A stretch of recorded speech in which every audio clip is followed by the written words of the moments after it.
Narayan. I hope all of you have enjoyed Swami's Prasadam. It is now time for a second round of desserts, dollops of Sai wisdom from our brothers. Before I introduce our next topic for the panel discussion and the speakers, let us take a little detour. I have a small exercise for you.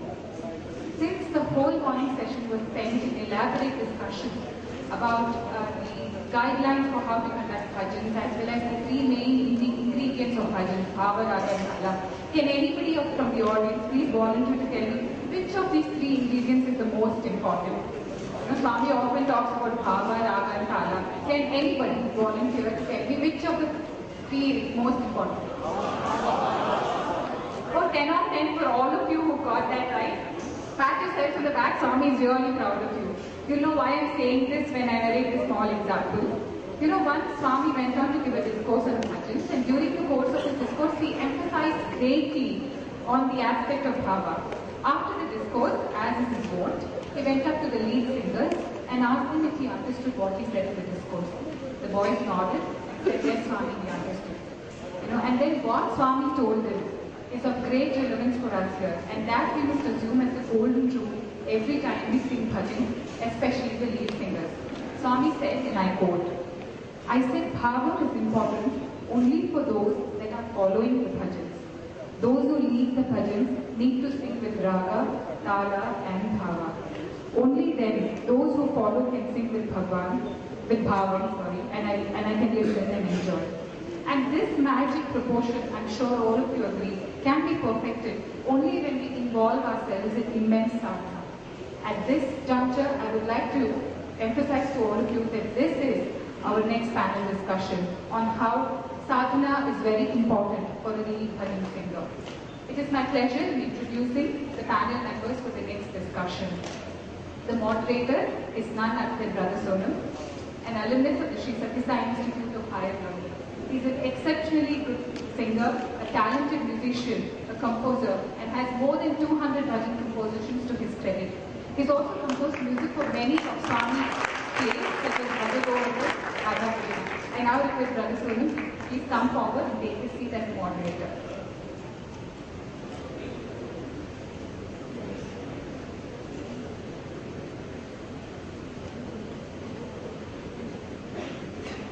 Thank you, Brother Sonam. We welcome you.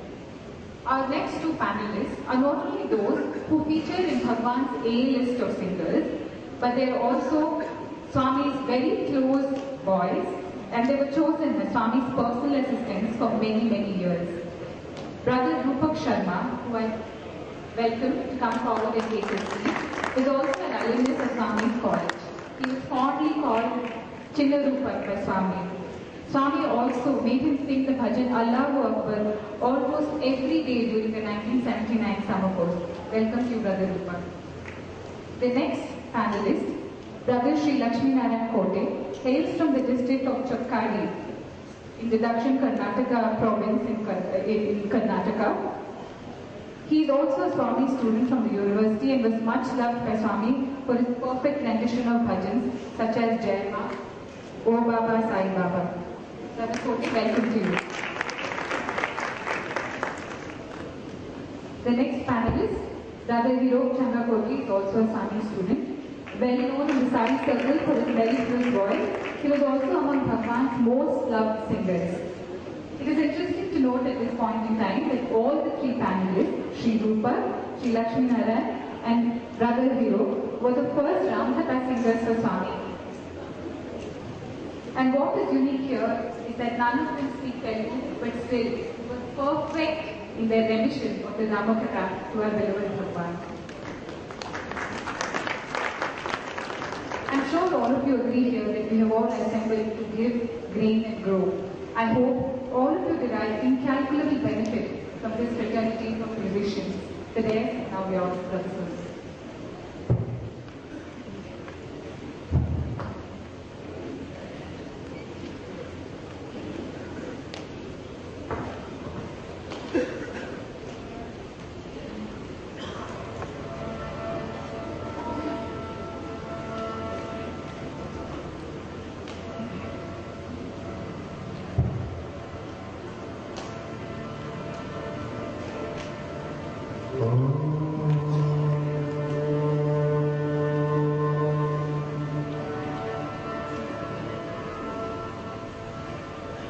Sahib की तारीफ हो या दास्ताने वफा की, साहिब की तारीफ हो या दास्ताने वफा की, ये बातें लफ्जों में कहा आंखों से बयां होती है। जब दिल गया साहिब के बस में, जब दिल गया साहिब के बस में, Musarrat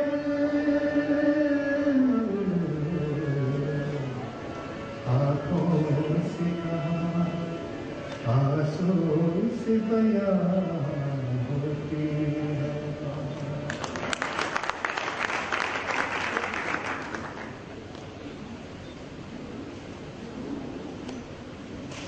Be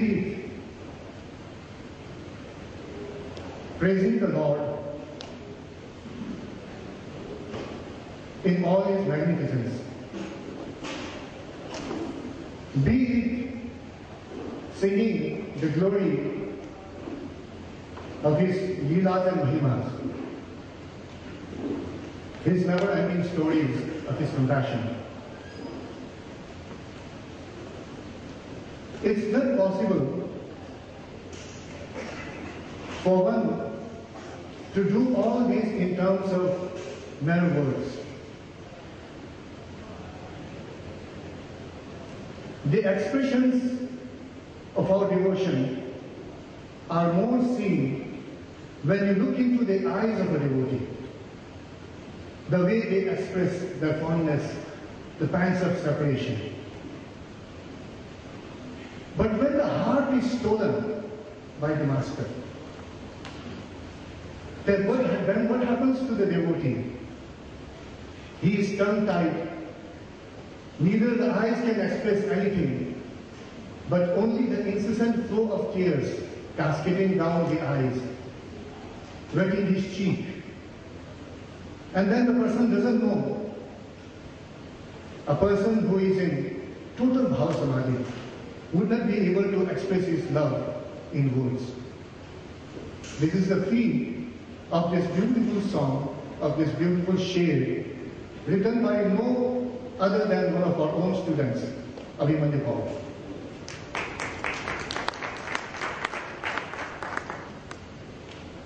I offer, on behalf of all of us, our most prayerful salutations to your divine lotus feet, our most beloved Bhagwan.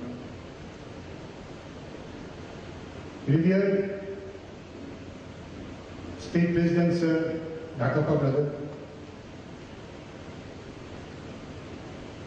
the Vice President of the Sri Satya Sai Seva organizations,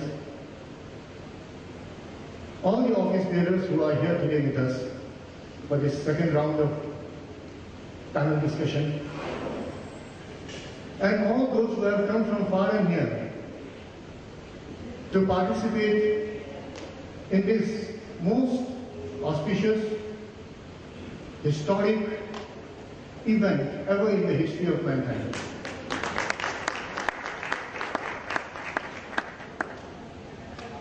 We are privileged by Bhagwan's divine grace to be here and to share with you whatever we have experienced, whatever love and compassion of Bhagwan we have experienced in the idiom of music and poetry, in the idiom of bhajan, here in the hallowed precincts of Vrindavan and later on in Prashanti Niyar.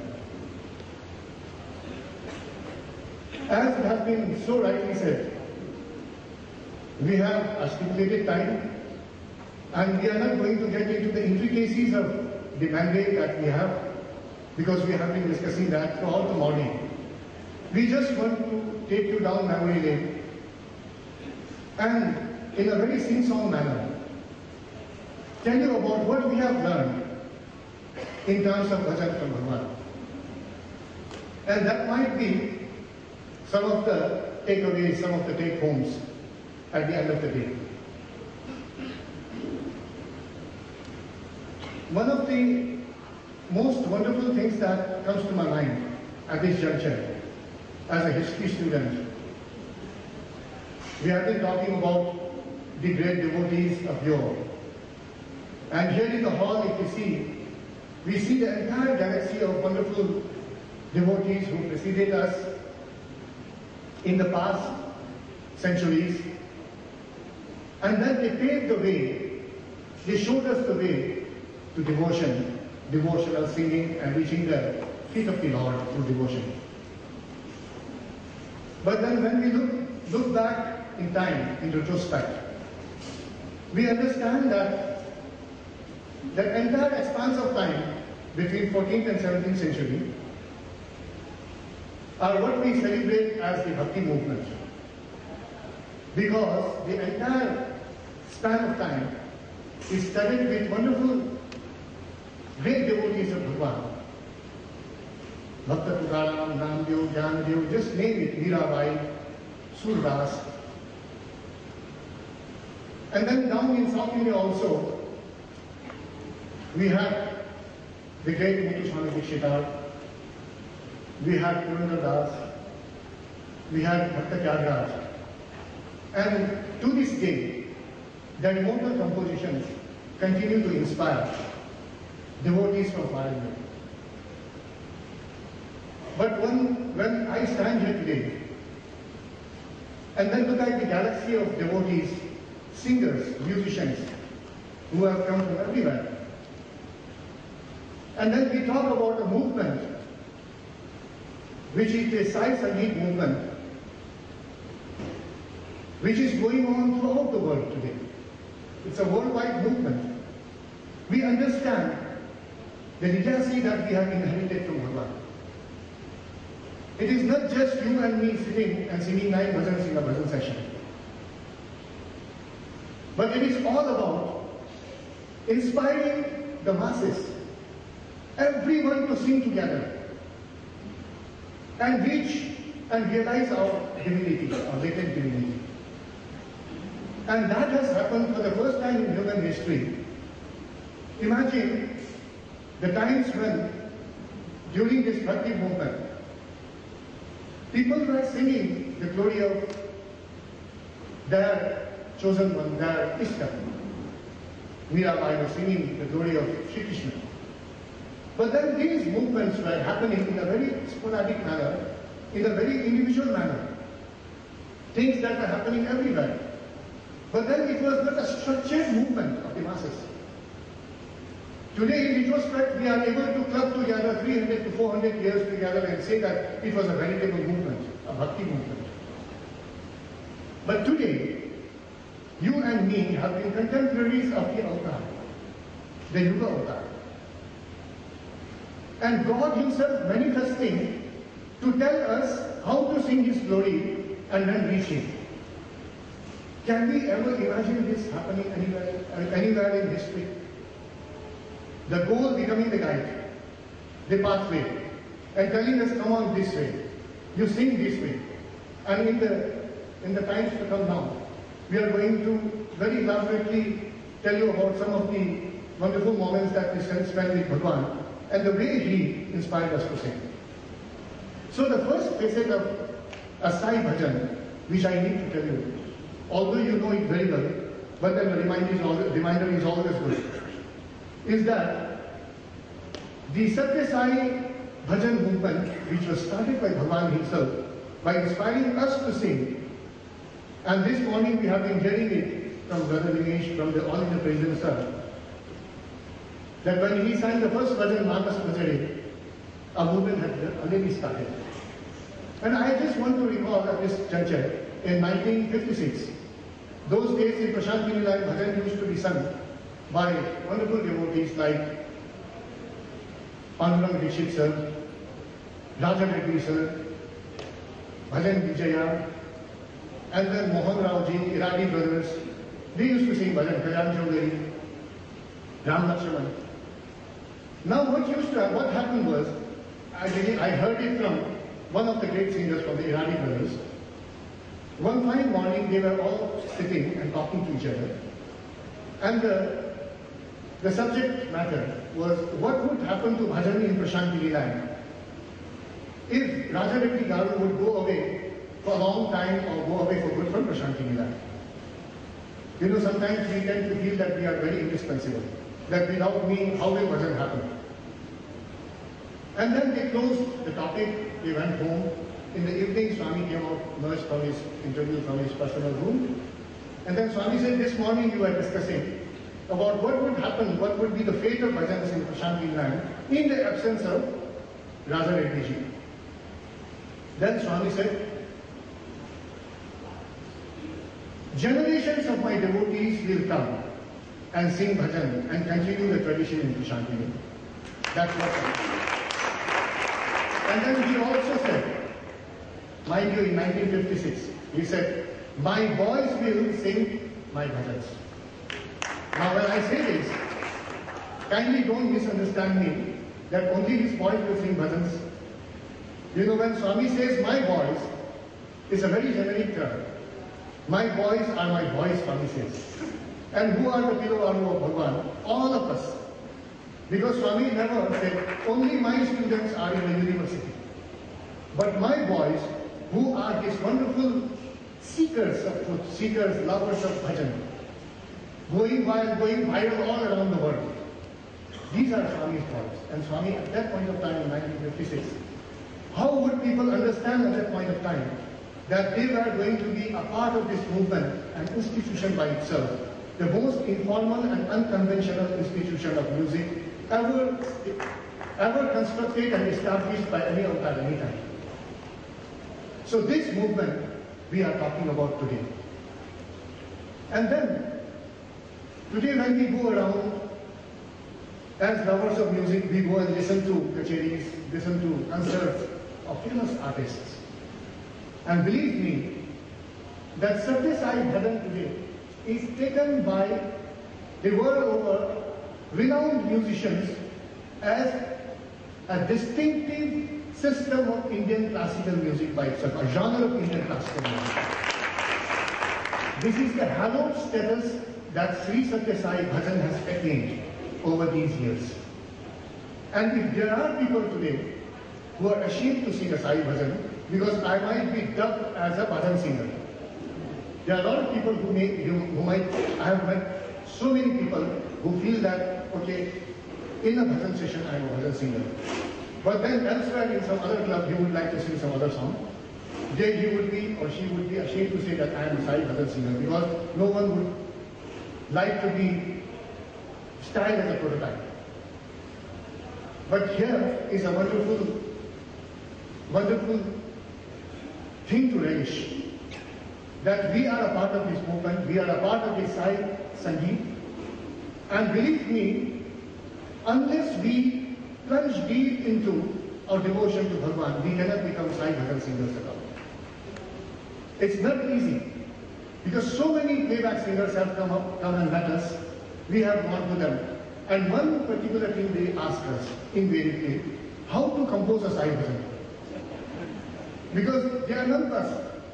They can compose any number of wonderful songs and the whole world dances to the tune.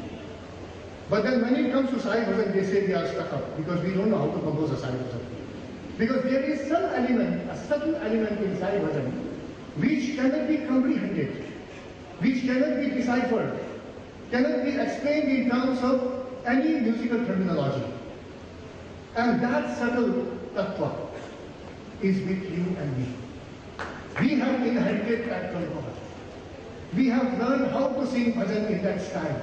When we talk about bhava, whole morning we were speaking bhava because we are only talking about bhava. But when it comes to what is bhava, we are completely taken unawares because it's an abstraction. We don't know what is bhava. And the simple thing is, sit and start singing, you will know what is bhava. Sing a Sai Bhajan and you will know what is bhava. Then slowly you get steeped into it. So, this wonderful facet of Satya Sai Bhajan, a universal system accepted by people, musicians world over. I remember Maynard Ferguson. You remember? The way Maynard Ferguson would start his jazz music concert with Ganesha Sharma in Los Angeles or anywhere. And he would sing, start the bhajan, Ganesha Sharanam, Sharanam Ganesha. He wouldn't care about the whole world. People dubbing him as a very unconventional jazz musician. He wouldn't bother. He would tell his musicians, the double sax player, the jazz drummer, come on, take up the khanchira. We have to sing a bhajan. And then after the bhajan alone, he would start his concert. And then people would go bonkers, people would go mad about his concert. So this accepted fact about Sri Satya Sai Bhajan and how proud we should be today that we are specialists in Sri Satya Sai Bhajan. The other thing that now I want to tell you about is, why is it that when a Satya Sai Bhajan is sung, it sounds very special? A Satya Sai Bhajan normally consists of 6 lines or 4 lines. And for the first time in human history again, Swami made this beautiful distinction, classification of devotional music as Sankirtan and Kirtan. What Mirabai, Tukaram, those great devotees sang was Kirtan. At a very individual level, for your redemption, for your love of God, you sing a Kirtan. Like we hear the Kirtans of Tyagaraja. But when it comes to Sankirtan, Swami said, it is for everyone. Bhajan is everybody's prerogative. So you can sing Sankirtan means taking everyone along the pathway to devotion. It is almost a bodhisattva concept, wherein Buddha denied the gates to himself the gates of Buddhahood and said, let me go back to my people and teach them the pathway to becoming a Buddha. So here, Bhagavan Sri Satya Sai Baba made this beautiful classification, and then the micro-level classification of Sankirtan as Guna Sankirtan, Nama Sankirtan, Bhava Sankirtan, and Jana Sankirtan. Never in any music literature or devotional literature, not even in Narada Bhakti Sutra or Shandilya Bhakti Sutra, you find a mention of bhajan in such wonderful detail. Micro detail. And now everything is served on a platter. It is for you to take up anything that you want. If you are an accomplished singer, musician, you can sing a Bhava Sankirtan. If you can just say Punya Naam, Pavitra Naam, Brahma, sing Jana Sankirtan. So this type of classification of music was done for the first time, and God Himself, those days reciting most of the year here in Vrindavan, 9 months, 3 months only in Prashanti Nilay. And then God Himself taught us step by step how to sing His bhajans. Because He didn't stop with Manas Bhajani there and say that, okay, now I have done my bit, you take over from here. He didn't do that. He continued to teach us very systematically, methodically, and with so much forbearance and patience. Because He was teaching, He was drumming into our ears almost at that point of time. How many people were really interested in listening to that and learning from Him? And today we talk about the movement. And this is how one Swami himself said, it is almost like, planting a seed and then waiting patiently for the fructification, for it to germinate and then to become a tree and all that. And it's happening today. But in Prashanti Nilay, I just want to take you back in time a little bit, wherein Bhagavan would tell us, go and learn some bhajans and come. This is how he started. I think I would like to request Brother Kote or our panelists here, that when just a year before we entered the portals of Vrindavan, there was one more generation of bhajan singers who were strictly following the old tradition of bhajan singing, and it was the grand tradition of bhajan singing, which was seamless, which did not have any inhibitions, which did not have any qualifications there. It was pure singing for the love of Bhagavan without any adambar, just keeping a scale like this. Hey Brahma, that type of bhajan singing, just keeping a scale, somebody playing khanjira, and bhajan in Prashant Land would go on for, I believe, sometimes 3 hours, 4 hours. Sometimes Swami himself would sit with the devotees and say, let me also sing with you. So those were the times. And the generation before us, they used to sing bhajan almost in that style. But after we entered the portals of Vrindavan, we had brought with us some of our concepts of chord and harmony and playing harmonium and giving some little bit of ornamentation, tabla, tuning, guitar. And once we started all that, then Swami started encouraging all of us even on those sounds. So we started singing bhajan that way, and Swami would tell us, go there, learn bhajan, and come. And then when we would come back from our vacation, and bhajan started pouring into Vrindavan from every nook and corner. West Bengal those days was the hub of bhajan compositions. And people would wait for us to go and meet them so that we could learn those bhajans from them and then popularize those bhajans by singing it before Bhagwan. They would just wait for us. And then bhajans started coming from Mumbai, from everywhere throughout the country. And then on one of those occasions, our brother Chinarupak, he went home, and when he came back, Swami with a glint in his eyes, he would tell us, Sikha hai kuch? And then we would tell, yes, Swami, Sikha hai. And then he would look at us as a very happy. In the Sham ko, evening ko gana. It was happening even in Prashant Land. In Vrindavan it was happening. And Swami would say, sing a new composition. And he would, during the bhajan session in the evening, wait for that new composition to be sung and inaugurated in his divine presence. And then he would pick up the talam and to accompany and to give so much lift to that bhajan, he would do everything possible within his reach. The most divine gestures like this, pulling a little bit of hair, a tuft of hair, and then, chewing on it, if it is a Devi bhajan. And then those beautiful mystic, mandahasa of Bhagwan, that beautiful rippling laughter. And then those gestures, mystic gestures, and sitting like this ultimately, people would be in ecstasy. Not alone because of the bhajan.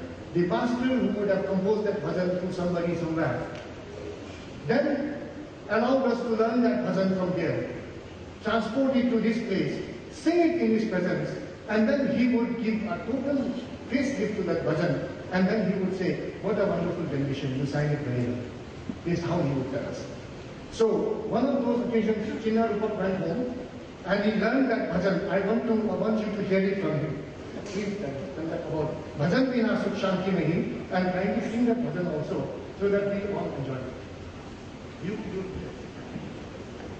Yes, I know. I'm not a very good speaker, but I'll try to tell you what had happened after I joined here at Swami's College. So first few months, actually, I didn't get the chance of singing. I was desperate, very desperate, because I learned this bhajan in Assam, my place. Somebody taught me this bhajan, but I wanted to sing this bhajan in front of Swami.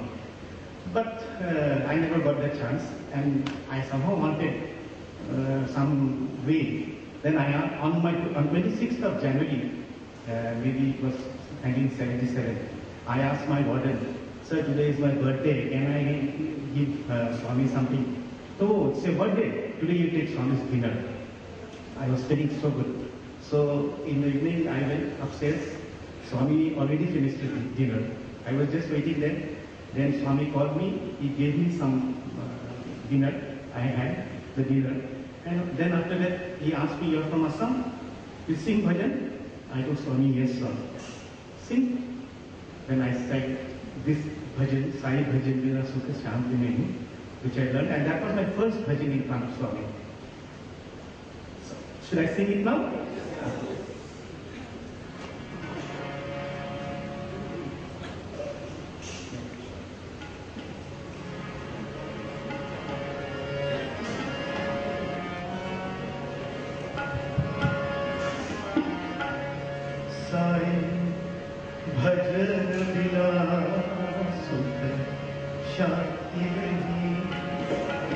Hari Ram Bina Anand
could see Swami's eyes glowing. He was so happy.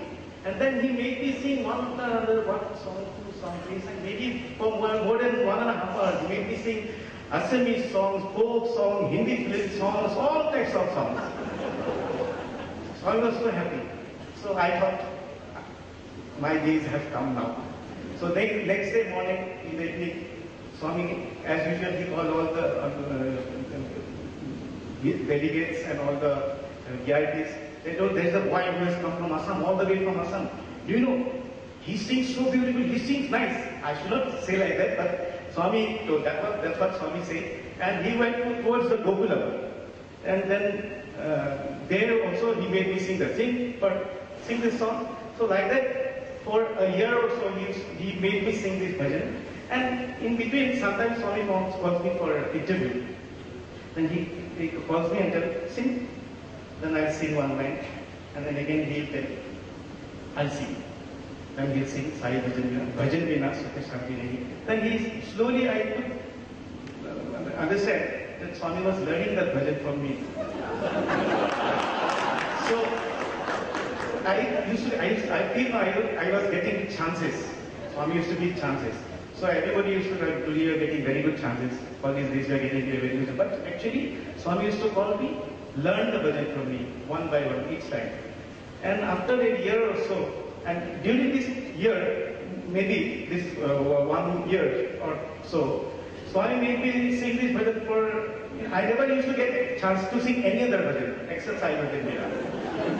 So, on Swami's birthday, Uttarpadi, after his divine discourse, Swami suddenly sang this bhajan, Sai Bhajan Vina Sukha Shanti. I was in tears actually, I was just crying. Then after singing the bhajan, I ran towards Prashanti Vilan. That time Swami used to stay at Prashanti Vilan. So I knew that Swami will definitely talk to me today. So I ran and then I stood in front of Prashanti Vilan. Swami came, went inside the interview, the room, and then came again. Then he came near me and he told, hey, how did I sing? Then I fell at Swami's feet. Swami called me inside. I fell at Swami's feet. I was crying actually. I was just there at his feet. He picked me up just like a mother. He just picked me up and hugged me and told me, thank you. I tried. I had no other words to say. I just tried. Then he said, Swami gave me a packet of dry fruits and a pair of white clothes. Just imagine, Swami, and I am just an ordinary person, and the Lord, who is the creator of this bhajan, he has come down to that level of us. And then he gave us this opportunity to sing. So what I want to say is that when Swami comes down to that level and learns, takes as a sadhana, this bhajan, he took as a sadhana, isn't it? So we all singers, lead singers here, should take this example of Swami and go ahead, get chance, sing good bhajans, learn the bhajans properly, and then sing. I think I should hand over to you now.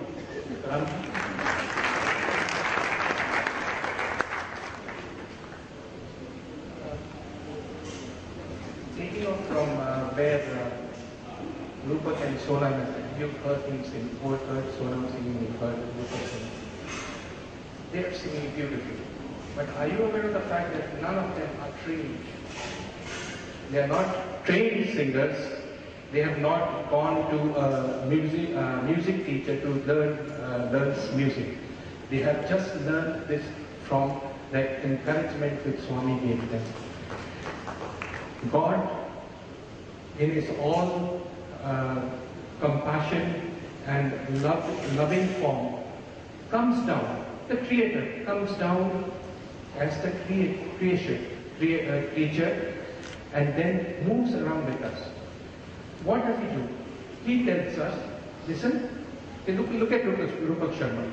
Swami asked him to go and he learned the bhajan from Assam, and then he asked him to sing that bhajan, and in the process of singing it innumerable number of times in front of Swami, he brought that refinement in the singing which he wanted him to achieve.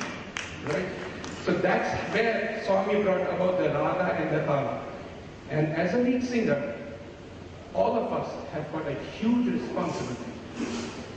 When we come to a Sai Samiti, imagine I'm coming to the Sai Samiti for the first time. What happens? Most of us, if you see, have been impacted by the bhajans that we hear. That's what Sonam said. The impact of Sai bhajans is so much that all of us start thinking of, who's this person? And we try to learn more and more. So the responsibility of a lead singer is that much more important. And how do we, and we can draw lessons from the way Swami interacted with all the students here. Like talking with them, encouraging them. The first, of course, requisite for a bhajan singer should be that he should have a good voice. He should have a fair amount of knowledge of tala. Okay? And raga will develop as and when he keeps on practicing. But the fact that all of us were made aware of the fact that we were singers was by Swami. He told us, okay, pardon. So I'll tell you a very simple incident. We had gone to, I actually had gone abroad and then I was coming back and I was completely starved of Swami's love. And on that day, when I came there, I poured my heart into this song that I sang. This is Hariharan's composition. I'll sing with the heart. Mukti Pradayini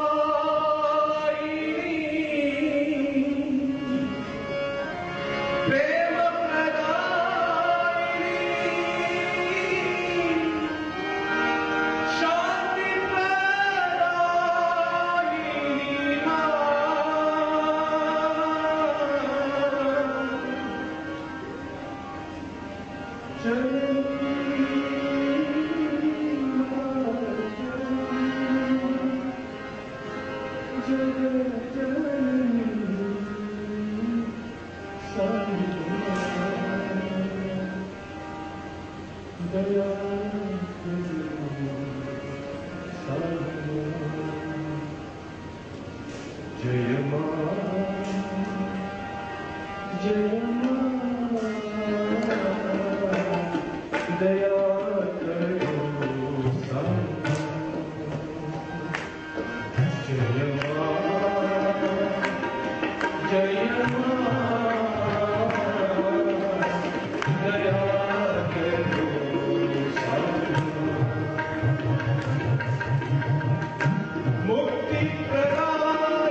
lessons that I learned in singing bhajans was with Swami.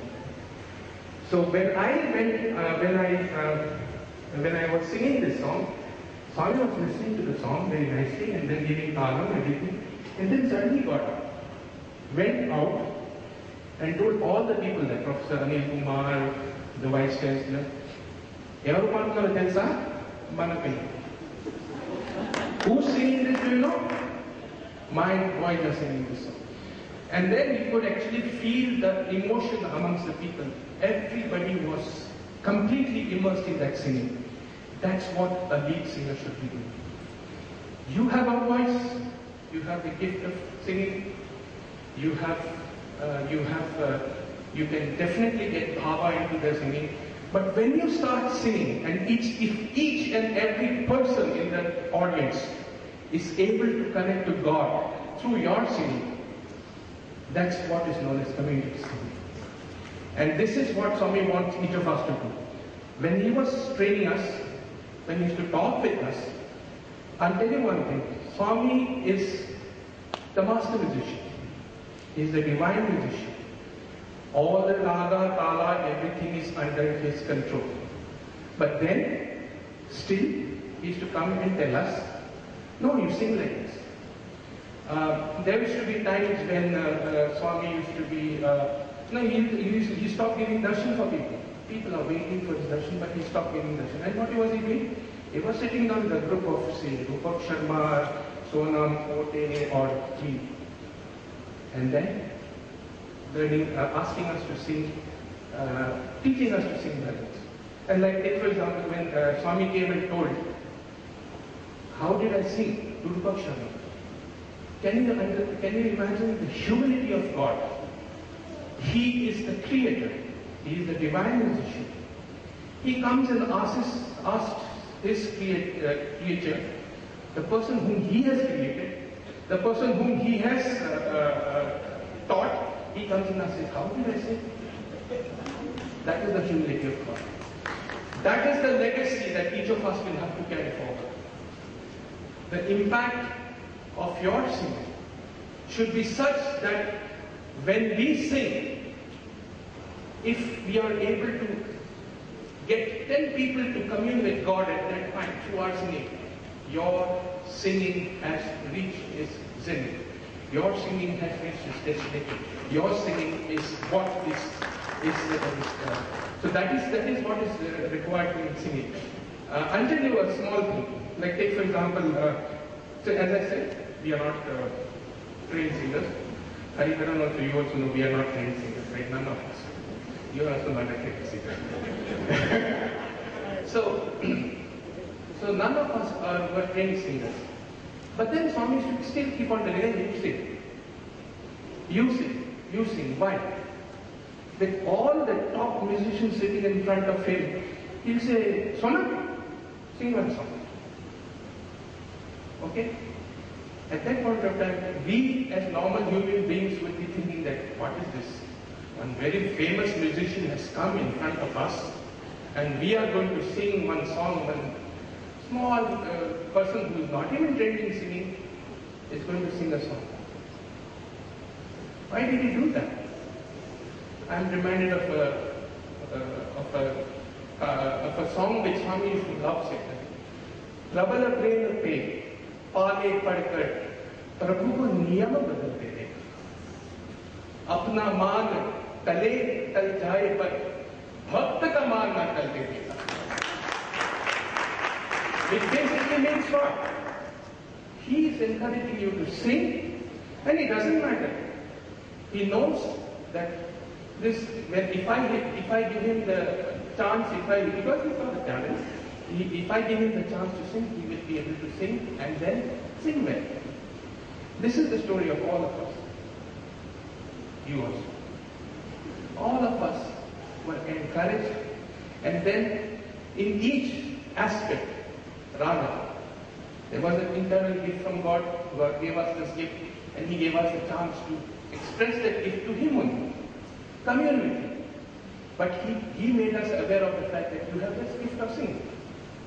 The next thing which He did was, He used to refine your raga. How He used to refine your raga? He used to tell you, listen, why don't you sing? I'll tell you one more incident. We were doing the drama Shankaracharya. Adi Shankaracharya, Nimish Bhai was there. We came to Shanmukhananda Hall. The music. So we came to Sanmukhan Mahal. The background music for that Shankardev was given by Sonam. So we all sort of were singing, and Swami said, okay, you sing it this way. Bhaja Govindam, Bhaja Govindam, Govindam Bhaja Mudamate. This was sung by M.S. Subbulakshmi. And we, in our very, very inflated egos and wisdom, we thought that no, this is not a good singing. This is what Carnatic music. How it's not good. So we decided that we'll sing it in the form of how Yesudas sing. So we went and told Swami, why don't we sing this song? This way. Look at us. We are the people who are going, all those insignificant singers, going and talking in front of the divine musician, the creator. We are telling him, no, Swami, we should sing this way. We said, okay, we'll sing. Bhaja Govindam, Bhaja Govindam, Govindam, Bhaja Mudhamate. To our ears, this was music. But then what did Swami say? Swami said, means this is not good. No, don't sing this. Sing it in the same way as M.S. Subbulakshmi said. Why was that so important for M.S. Subbulakshmi? I mean for Swami. Why was M.S. Subbulakshmi singing so important? M.S. Subbulakshmi singing was very important because whatever M.S. Subbulakshmi sang, she sang with a lot of power. Whenever you sing, when you see M.S. Subbulakshmi, she appears like a. We've actually had the good fortune of seeing M.S. Subbulakshmi sing. When she sits down and sings, there's a radiance which emanates from her face. She sings with so much of devotion. That devotion was put into the Bhaja Govindam which she sang, and that's where she wanted. That's where Swami said, no, you sing this way. Not that Yesudas did not sing that way. She said, yes, absolutely great, raga, thala, everything. But then the bhava which M.S. Subbulakshmi put into Bhaja Govindam was what was tilting the decision in favor of that Bhaja Govindam. So, Baba, Bhagwan, Swami, call him in whatever name you call, is Bhava Priya. Bhava Priya. Sing with devotion, sing with lot of emotion, have an emotional connect with Bhagwan when you are singing that bhajan. I am sure that bhajan will have its impact on all the people who are listening. That is the most important thing. And the sadhana for that is, I'm supposed to speak on the sadhana for bhajan singing. Yes, there is a voice which has been given by God. That voice needs a culture. So you have to do the culturing, and I'm going to leave it to Sonam to talk on that. But that voice needs a certain culture. But what is it more important? So, a combination of Bhava, Raga and Tala is what will make a bhajan. And you as lead singers have got a lot of responsibility. Because anybody who comes and hears, comes for the first time to a Sai Samiti will have to be impacted by the bhajans that he hears, because that is his first exposure to Swami. And Swami has left a tremendous legacy. Each and everybody, there are so many people who have been inspired to write bhajans. A litany of bhajans. There is a huge bag of bhajans. Pick up a bhajan, and then I'm sure with the workshop that you all are having, I'm sure you'll be all progress to such an extent that you become very, very effective bhajan singers. Correct?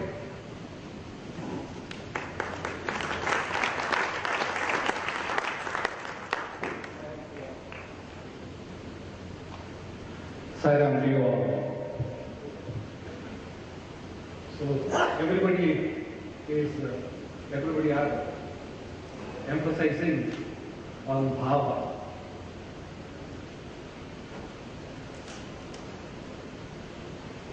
We have developed feelings for Swami which is because of Swami. When we had the bhajan sessions in the mandir bungalow inside,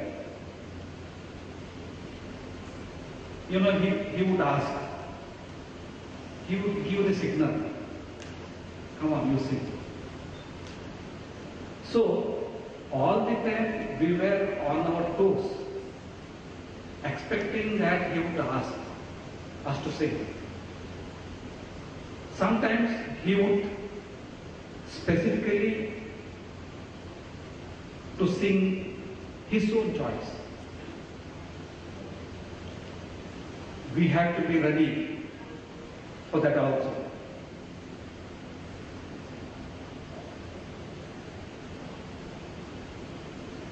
We had an elder brother by name Badrinath. Whenever Swami used to ask him to sing, he used to sing a Kannada song, Nee Yanna Kaapad. I am remembering this song because it is so apt. I am sure everybody will understand because the words are in Sanskrit. Though it is in Kannada, the words are in Sanskrit.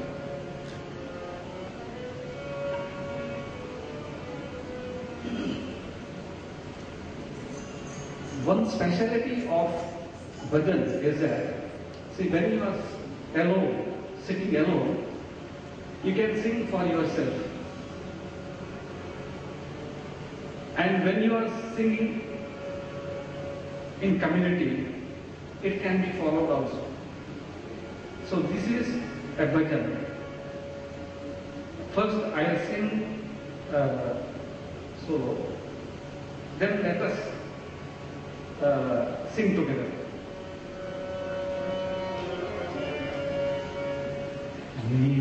Niyanna kaapadu, O Sai Deva,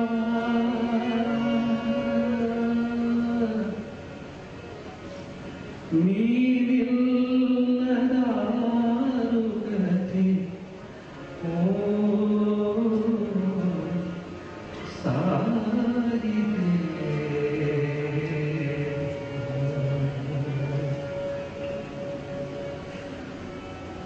Niyanna Mata Pita Bandhu Sakha, Niyanna Mata Pita Bandhu Sakha, Niyanna Sakala Aishwarya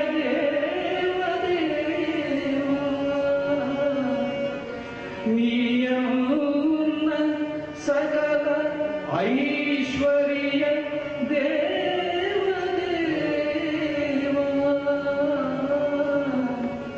Niyanna Sakala Aishwarya Deva Deva, Niyanna Sakala Aishwarya Deva Deva, Niyanna kaapadu, O Sai Deva, Niyanna kaapadu, O Sai Deva, Neevilladaarugati, O Sai Deva.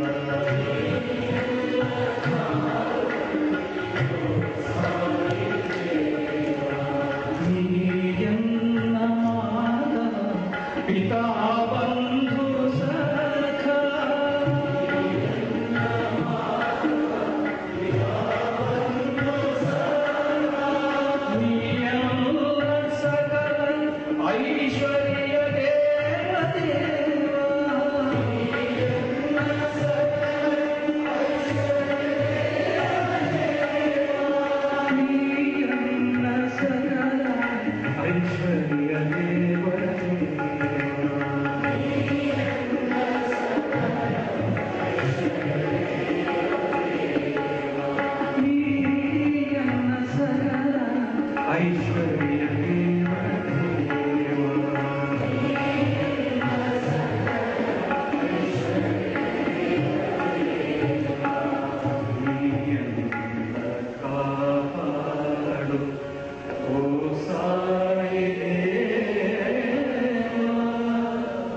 ನೀನಿಲ್ಲದಾರುಗತಿ ಓ ಸಾಯಿ ದೇವಾ.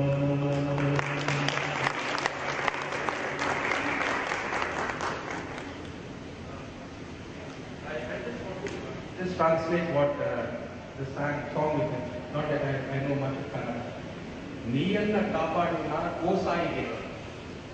You have to protect me, my Lord. Neella darugati. Who is there for me other than me? Niyanna mata pita. You are my father, mother, and everything. Niyanna sakaleshwariya deva deva. You are everything for me.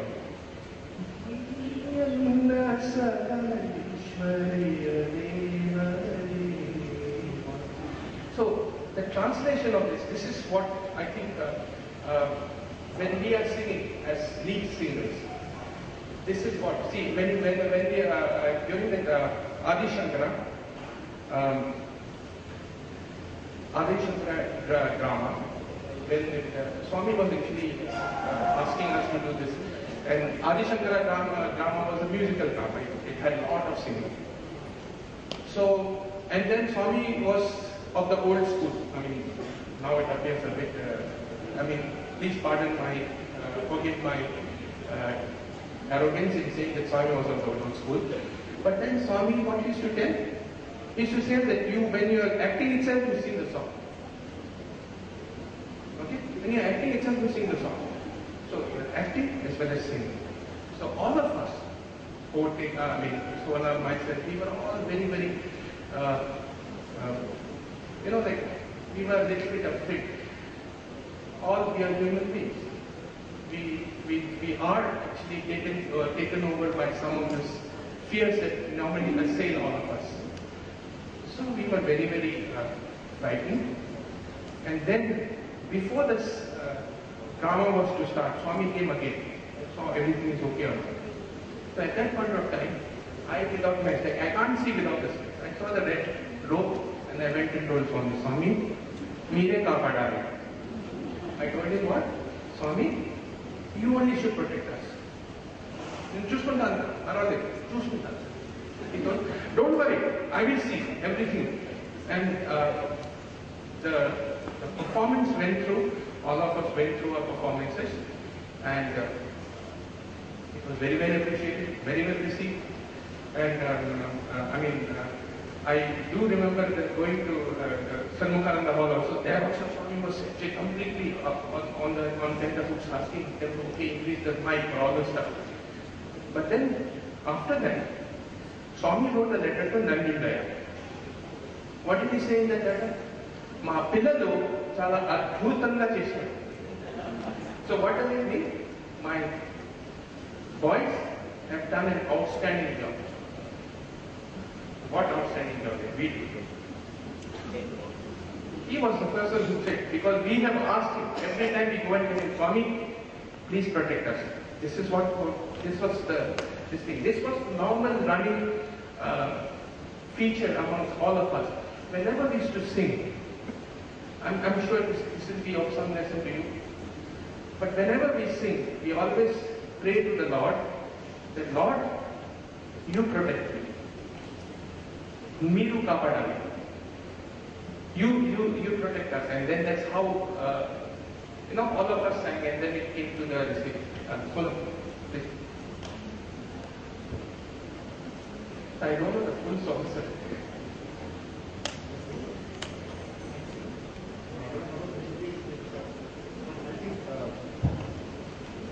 There is a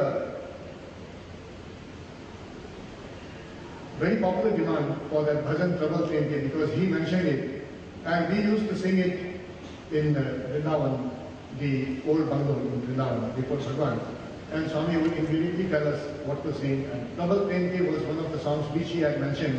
It's such a wonderful song, and I think we'll sing it.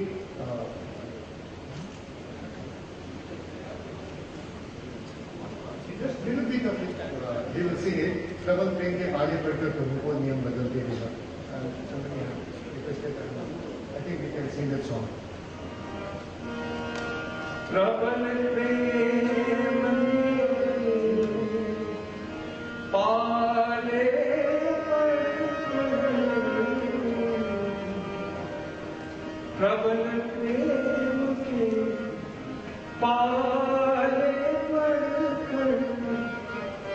प्रभु को नियम बदलते देखा, प्रभु को नियम बदलते देखा।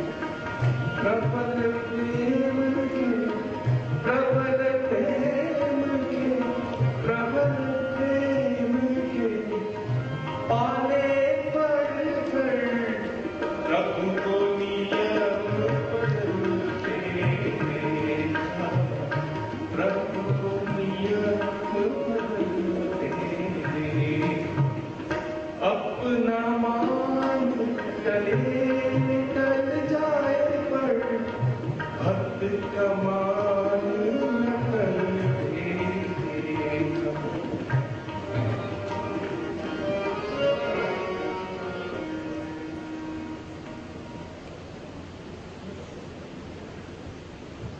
So much for the wonderful history of the students singing in the presence of Bhagwan. Sometimes we make small slips. I won't even call it mistakes. And the slips are like the one which I, just the day before in Prashanti Nilayam, I met one lady. And this I am telling you in the context of what we have been hearing this morning, since morning. Swami never said, I want Kalakars here. I want Kalakar comes next. A scientist, an artist, anybody comes next. But first you be a good devotee. That is the basic prana material. And if I am a good devotee, then after that, Kala also can be added to it, all the ornamentations. And so much for being a devotee. I met one lady day before yesterday. The moment she saw me, she said, "Oh, Dr. Jungsai, how are you?" Then I told her that I'm not Dr. Jungsai. I think we met in the United States somewhere. I said, "I never went here. How could you meet me? And I'm not Dr. Jungsai." "Oh, you are just a devotee," she told me.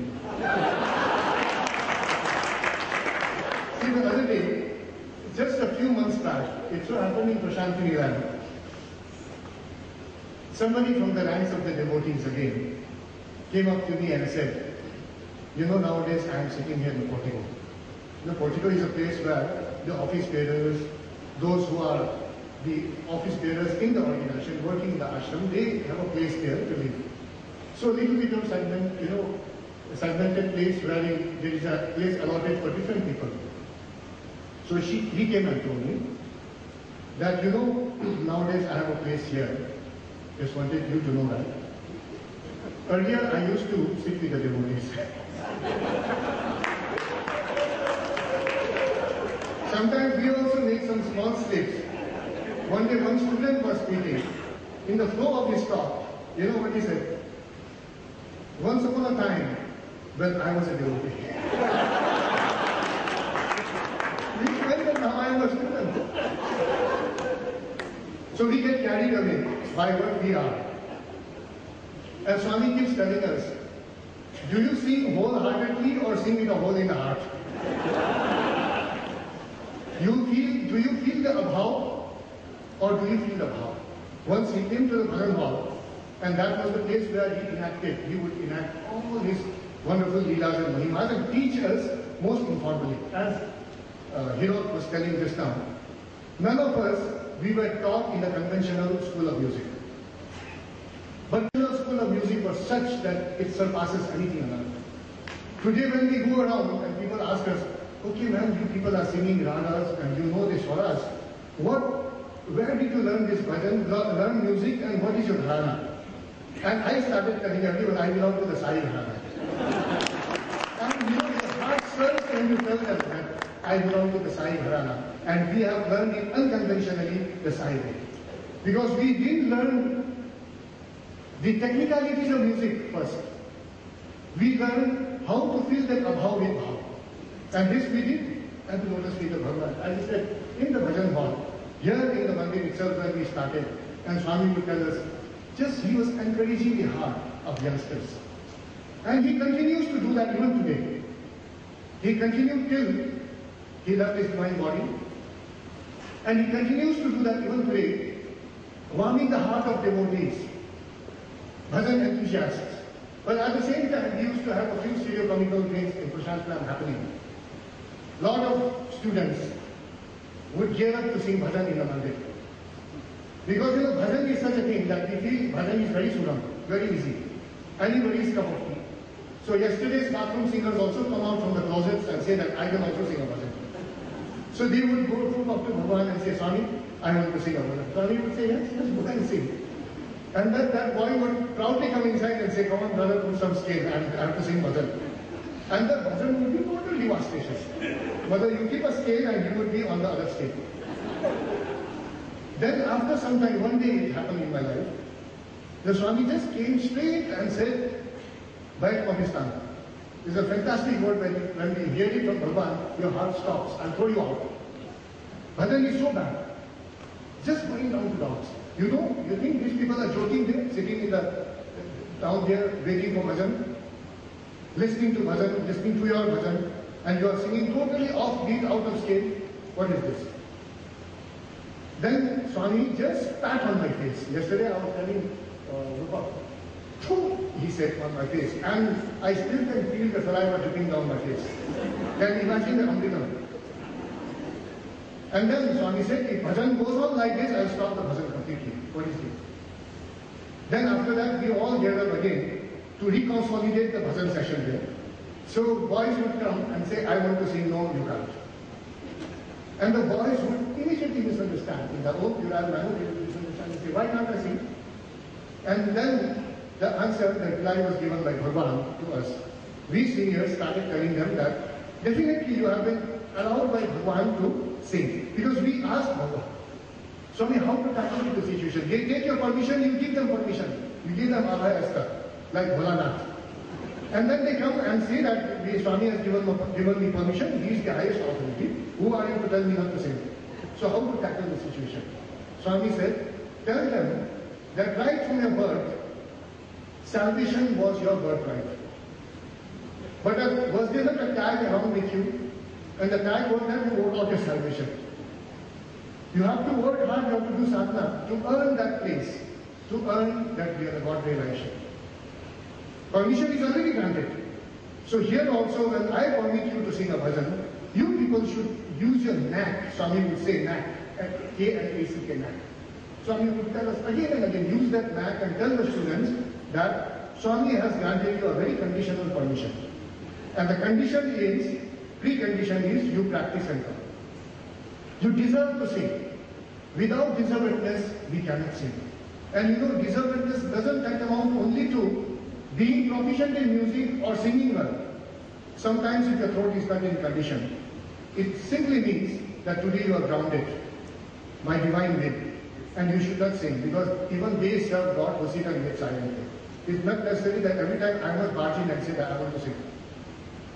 So what I'm trying to tell you is, this is how very unconventionally, even today in Prashant Pram now we have a convention of school of music. But then when I listen to the music, and that's what all of us we have experienced, the unconventional music, school of music continues in Prashant Pram.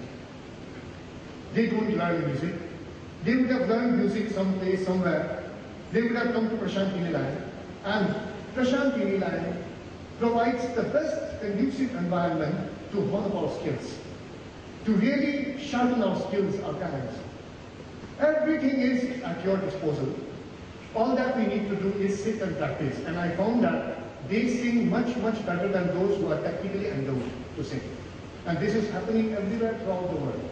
So, just now, when both our brothers were singing, Kote and Hirok, they were singing. You know, when Hirok used to, there are some bhajans that Hirok would sing, that each one of the singers, they would have some bhajans which were really special bhajans. And when Kote would sing Jai Ma, I would leave the harmonium to somebody, and then I would just sit with my spine straight, and then wait to receive that bhajan. And I never tired myself of telling this and sharing this with everyone. I would just wait to listen to that bhajan and receive that bhajan. It's not just listening, to receive it for my redemption. Because the bhajan used to be sung like that. And then very unconventional things he would do. Like there is a bhajan of Baba Sai Baba. Ranjan Jain ji composed that bhajan. And then it's a minor scale bhajan. But he added a beautiful alap to it in Rag Gopali, Mohanam. And then the way he sang that alap, and then from major to minor scale, he would just descend down to that minor scale and evoke the pathos of that song. It was just marvelous. And Swami would listen hours and listen to that bhajan. Whenever he would start that bhajan, Swami would stop playing the talam, Swami would just intently listen to the alapan, and then he would play that talam just to enhance that bhajan. He would do that. So what I'm trying to drive at is, when we are so attuned to the spirit of the bhajan, the soul of the bhajan, in terms of knowing not only the meaning, but the bhava of the bhajan, then what happens is, this type of flow. You know, we were recording a Bridge Across Time in, Bridge Across Time is an alumni bhajan album that we have been bringing out every year. So we were recording it in the studio, and there in the studio, when he was singing this bhajan, there is one flutist. He heard his alapan, and he said that I can't play this. Because the subtle nuances that he played are so unconventional, but so much to the point, so defined. Very much defined, very much subtle. You couldn't call it not defined. It was totally structured, but at the same time so unconditional that we will definitely have a demonstration of that. But then, you know, it was such that he said that these notes I have never played, I can't play like this way. All anuswaras put together, joined together. And the power that actually was expressed through that was just fantastic. And you have heard just now, Hirok saying, even I was taken aback when he sang that Mukti Pradayini, Prema Pradayini. And these were bhajans where we used to find a type of, you know, refuge whenever Swami won't talk to us. Because this is how he did it. He would encourage the heart and say, you sing. And then he would stop talking to you. Not one day, not 2 days, but then he would do it so perfectly. Something that the best artist in this world also cannot do. When he wants to ignore you, you just don't exist. This is how he will ignore you. First, he would draw you so close to him, and then ignore you to such an extent that you would go completely out of your mind. And then you would start introspecting, because that was the only recourse. And these were bhajans, wherein we found a type of anchorage. Bhajans where we found a refuge. Because the only way to communicate, to commune with Bhagwan, to talk to him was through these bhajans. And then Mukti Pradayini, Prema Pradayini sign. And the generally, every bhajan, the fourth line, the line that actually takes you back to the original. Every time you should note that is actually the bottom line of that bhajan. That note, that particular line, if we miss the verse, we have missed the entire bhava of the bhajan. So it starts with, in full gusto, every bhajan, just four lines, and within the gamut of those 4 lines, an entire raga is expressed. Can you imagine? You don't have to really sing, do a total raga vista, but just sing that one bhajan, and you know that you would have completely covered every vista of that raga through that one bhajan. That is the most wonderful, salient feature, one of the features of a Satyasai bhajan. And when we sing that bhajan, and then when we say Swami Janani, when he sang, like this one, and there were so many such bhajans wherein Swami would say, now this person is going to inspire you. He is going to sing now. Why can't you put up a straight face and sing? Why are you all the time looking like this, dull and then crying? And then we would say, Swami, what to do? You have caused it. You are making us cry like this. And these were the bhajans. I think he would have composed this bhajan in a fit of that type of times of separation. Definitely it could not be in a very jubilant mood when you say that Swami, you are all the time with me. But you are saying that Swami, am I with you? And then a bhajan like that comes. So that apart, would you like to sing that? Yeah. Oh Baba Sai Baba, just ala. Because we are running out of time. We just sing that ala, please.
So following the phase when Swami would ask us to introduce a new bhajan, it was towards that time we would all bring bhajans from everywhere, as I was telling you.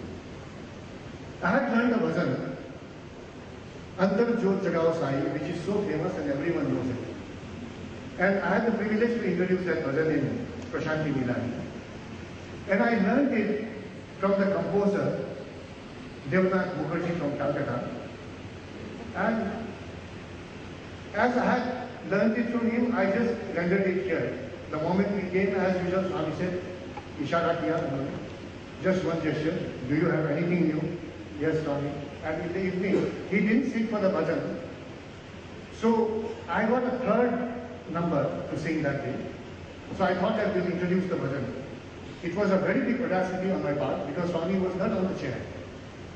He would normally sit on the throne and then only we would introduce a new bhajan. And introduction of a new composition used to be a very elaborate process. We would see to it that the tabla was properly tuned, the right man was playing the right jhoka, the right taal on the tabla, the right man would be playing the harmonium, microphones were properly adjusted. Then people who would be clapping very loud, we would request them not today, because near the microphone, one right clap and then the whole bhajan would, completely just wither away. It used to be sometimes like that. Somebody would clap and sometimes the silence following a clap becomes more deafening. Clap like this, and suddenly he would be looking sitting somewhere. And all of a sudden we would be waiting, when will the hammer fall again? So sometimes when we are not really conscious of the bhajan that is happening around us, it happens like that. So in this elaborate way, we used to, that day we were a little bit lackadaisical. And the bhajan was, you know it very well. I'll just see how I sign it here. Shiva Shakti Man Kripa Karo. Normally it is this way. Kripa Karo. I sang it like that. This is how I've learned. This note I learned from him. I sang it that way. The moment that line was sung, Swami came rushing into the bhajan hall and stopped the whole bhajan session. This has never happened in Prashant time. Swami stopping the bhajan is another thing, but stopping the whole session. And then a dialogue. Swami said, "Kai ko aisa gata hai?" In Hindi. And then he said, "Rishabham komal kai ko lagata hai?"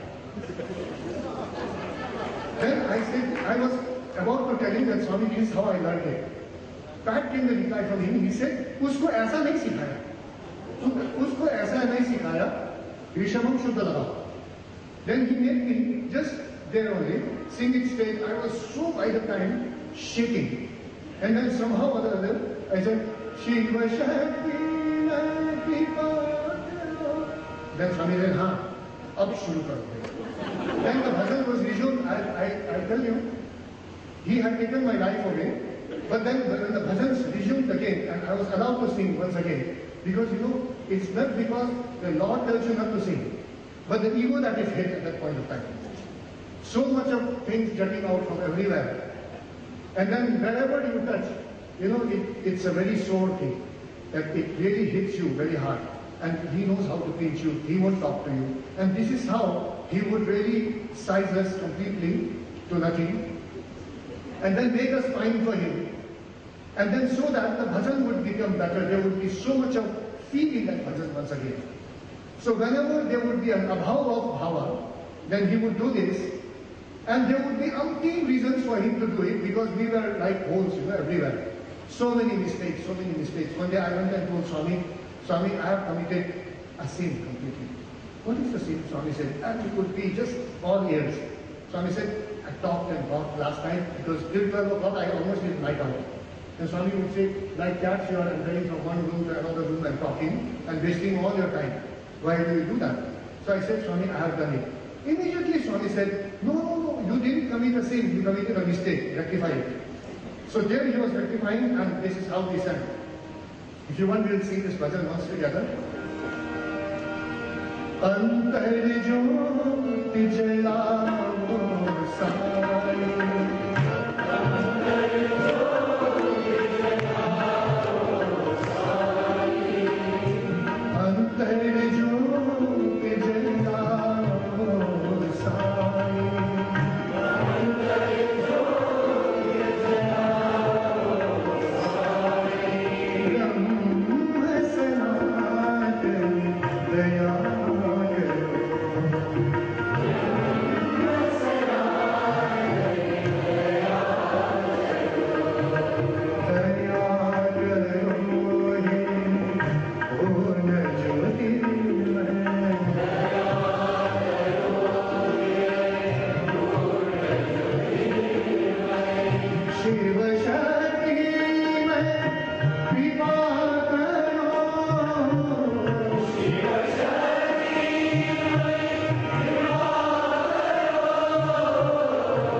So that this way, Swami was training up in his unconventional school of music, the way of singing bhajan, the ways of expressing your devotion, your bhava. And because believe me, there is no school in world where we can inculcate bhava, where we can learn the art of expressing bhava. Because this is something that is so much inherent, so much latent in each one of us. And this is what we have to bring out when we sing a bhajan. And it can be done only through sadhana. When we take the whole life itself as a wonderful saga of continuous sadhana, then this happens. Now I just want to tell you a little bit about what Swami told us, a very esoteric meaning of a bhajan, a very esoteric dimension of a Satya Sai bhajan. This is what he told us one fine day when he just walked into the bhajan hall. Soon after the interview, he would just come into the bhajan hall, and behind the door there used to be a fan specially kept for him. And then the boys would be very fast in switching on the fan, and he would dry his back, which would be drenched in his perspiration, having given interview to people there for hours on end, 1 hour, 2 hours, 3 hours. Then he would come there and stand, and after that he would spend sometimes 15 minutes, sometimes almost 1 more hour with the students. And it was during one of those days when he said, "Do you practice yoga in the hostel?" And some of the boys, they were really not sure whether they were doing yoga. Some of the students who were very much into yoga, they said, "Yes, Swami, we are doing it." And then Swami said, "Just sing one bhajan properly, and the entire gamut of Patanjali Arya Ashtanga Yoga is done in that one bhajan," Swami said. Then he said, "How, Swami?" Then Swami said, "I'll tell you how it is done." And Swami was sitting on the pedestal on which his throne is kept. A skin, a tiger skin with a tiger head, and sometimes playfully he would keep his lotus feet on the tiger, and then his footstool. And then Swami was sitting near the footstool and talking to us very informally. And then Swami said, "What are the Arya Ashtanga Yoga of Patanjali? Do you know?" Swami was asking. And some of our very Vedically learned students, they proffered their ideas and they said, "Yes, Swami, we know." Then Swami said, "What are they? Yama, Niyam, Asana, Pranam, Pratihar, Dharan, Dhyan, Samadhi." Then Swami went on to making a total exegesis of each component and said, "What are the yamas?" Then Swami jokingly said, "Yama is not Yamaraj. Yama is the internal disciplines that you have to practice in your life." And then Swami said, "They are Ahimsa, Satya, Brahmacharya, Asteya, Aparigraha." Then Swami said, "What are the Niyama?" The Niyamas are 5, very intricate, very difficult, Swami said. You first go through these, fire ordeal almost. The Niyamas are Shaucha, Santosh, Tapa, Swadhyaya, Ishwa, Pranidhana. The 10-fold Niyam, Yam and Niyam. Having mastered these according to Patanjali Yoga Sutra, then alone you are qualified to enter the portals of Asana. Yama, Niyam, Asana. After that alone you can practice Pranayama.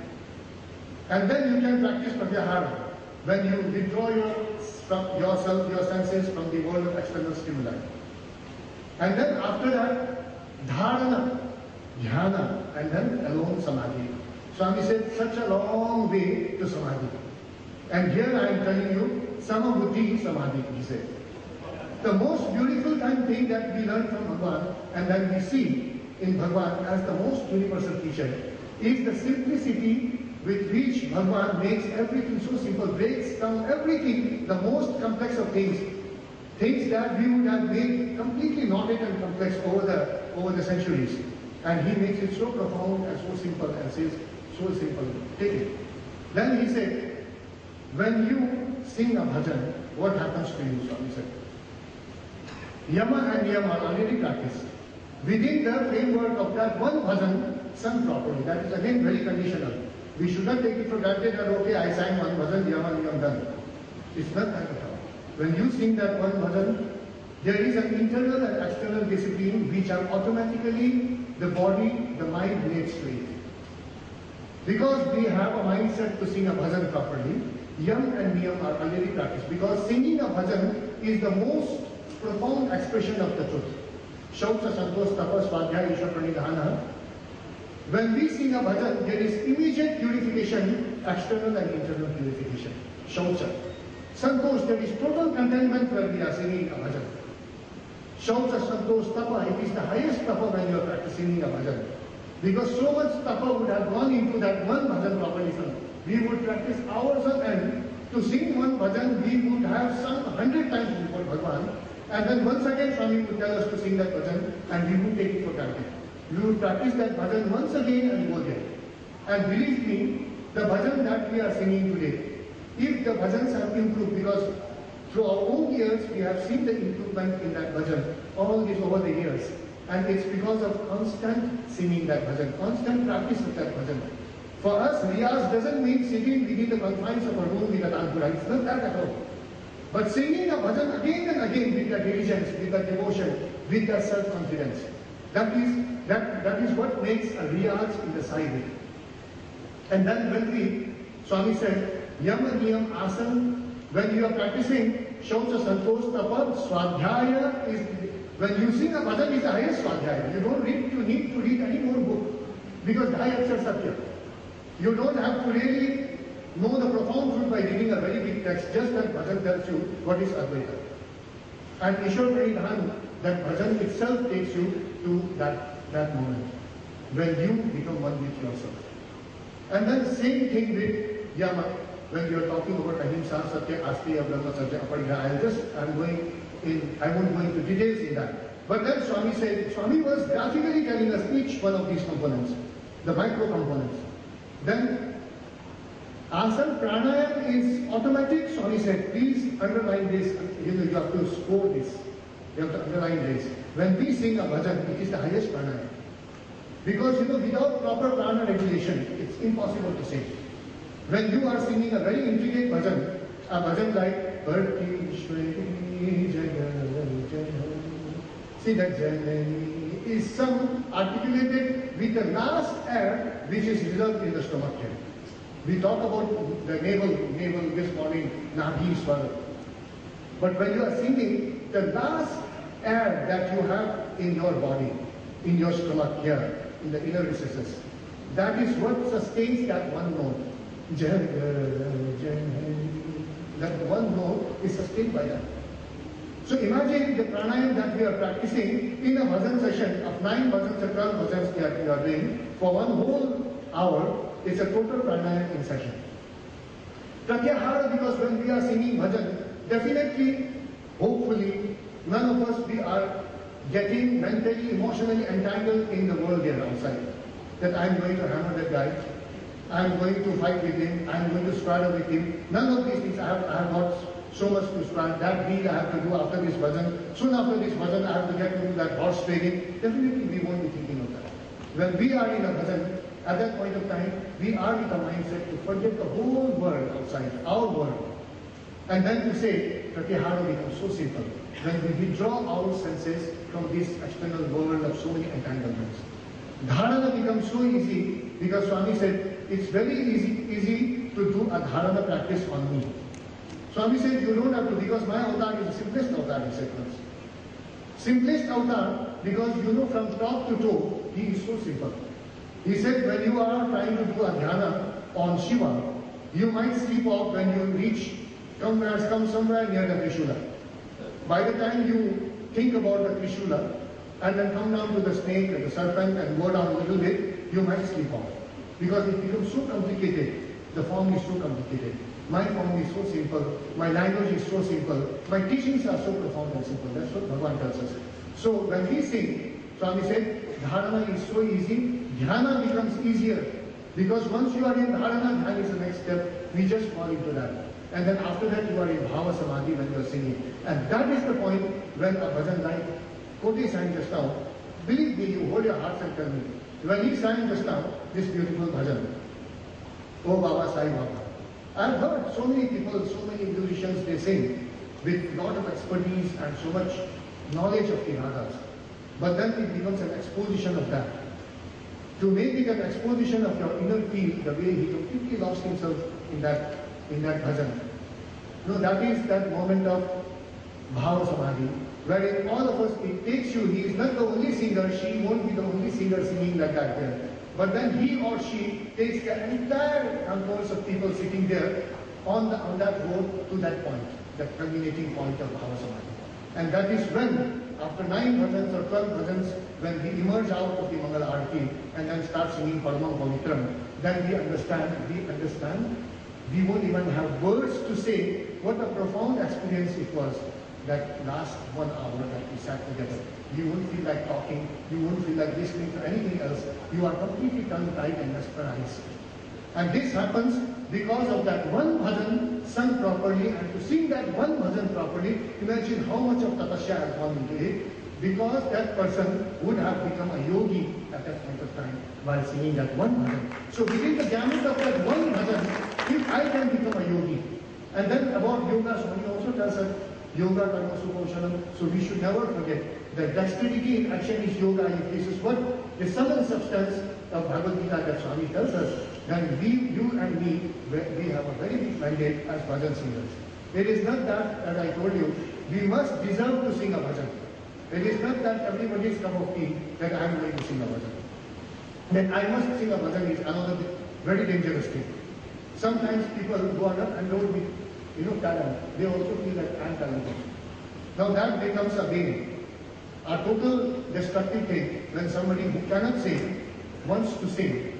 And in all his or her innocence, and if they are not allowed to sing, then he or she says that I am not going to come to the ordination anymore. And most of the office bearers, those bhajan conveners who are assembled here, would have definitely gone through these problems in your own respective places, wherein people stop coming because they are not allowed to sing. Imagine how important, you see the positive streak in it, how important must be bhajan in their lives. That just because an elderly person, a person of any age, a mother or a father, suddenly behaves like a child and says that because I am not allowed to sing bhajan, I won't come to God. Imagine that feeling of that person. So, do we really encourage the heart the way Swami did? Is what we have to think about. Am I every time going to the ordination and encouraging another fellow human being and saying that, come on brother, come on sister, you can also sing this way? Because Swami did that throughout. Swami never let us down. He has been all the time the Maryada Purushottam, because he has all the time upheld our Maryada, our dignity. And do we really uphold his Maryada in terms of music, in terms of bhajan, with his devotees? Do we do that? With our fellow devotees, do we share a moment and say that, come on, can I also help you? Instead of saying that, come on man, you want to sing, huh? Sometimes it becomes, you of all the persons, come on, forget it.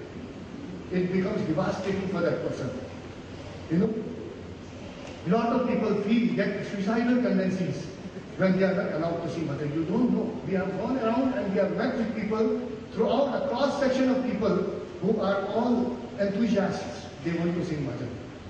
And then if someone doesn't know how to sing, so an audition, which we have a system of auditioning, and this is a beautiful system, and it happens only in the Satyasai system of bhajan.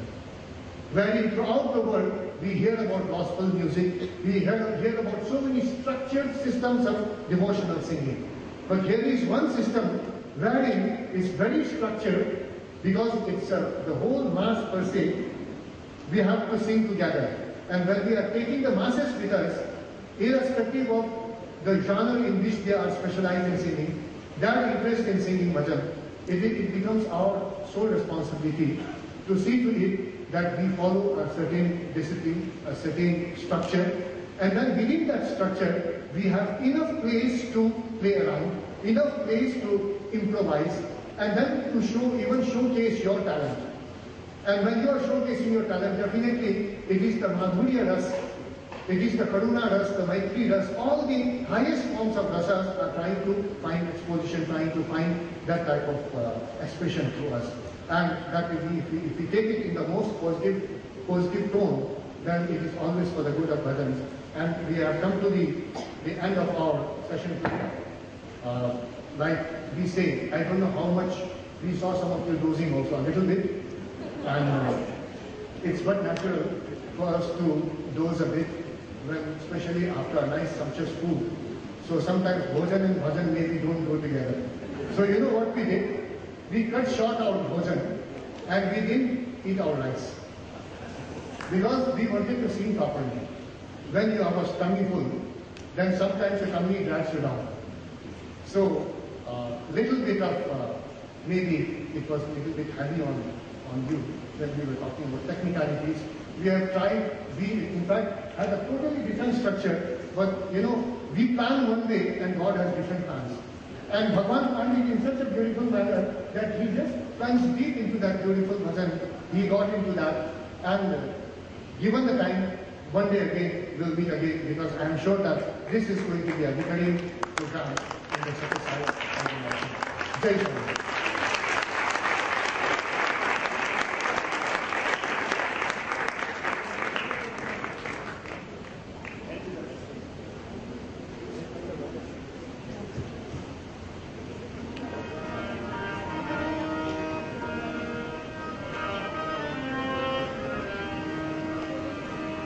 Ayodhya Shiromani Dasharath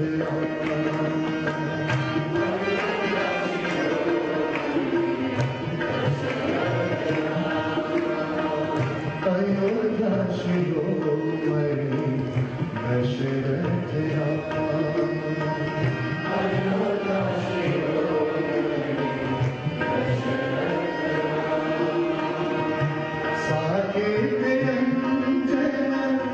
Thank you.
अन्यथा शरणं नास्ति त्वमेव शरणं मम तस्मात् कारुण्यभावेन रक्ष रक्ष साईश्वर हरि ओम तत्सत्।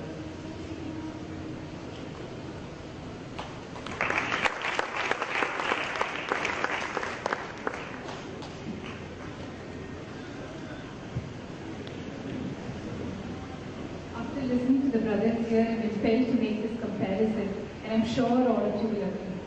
Now, during the Mughal era, the great Emperor Akbar had in his entire court just one Tansen who could melt stones. But I think in the Sai era, we have many more Tansens sitting right here, in front of all of us, to take the entire Sai Gharana movement forward. Thank you very much, dear brothers, for tracing the history of the Sai Bhajan movement so musically and wonderfully, taking this session to such a crescendo and sharing all your experiences with us. Over to our next speaker now. Being a part of the Tamil Nadu Samiti for many decades now, his fellow brethren say he's demonstrated all the 5 Ds in Swami's divine dictionary: duty, devotion, discipline, determination, and discrimination. He is a willing listener to everything that we have to say and ever a tireless worker on our behalf. I now welcome Sri N. Ramani, Vice President South India, All India Sri Sati Sai Seva Organization. Sir, I'm sure the participants are waiting to hear you speak on conducting Bhajan Samitis.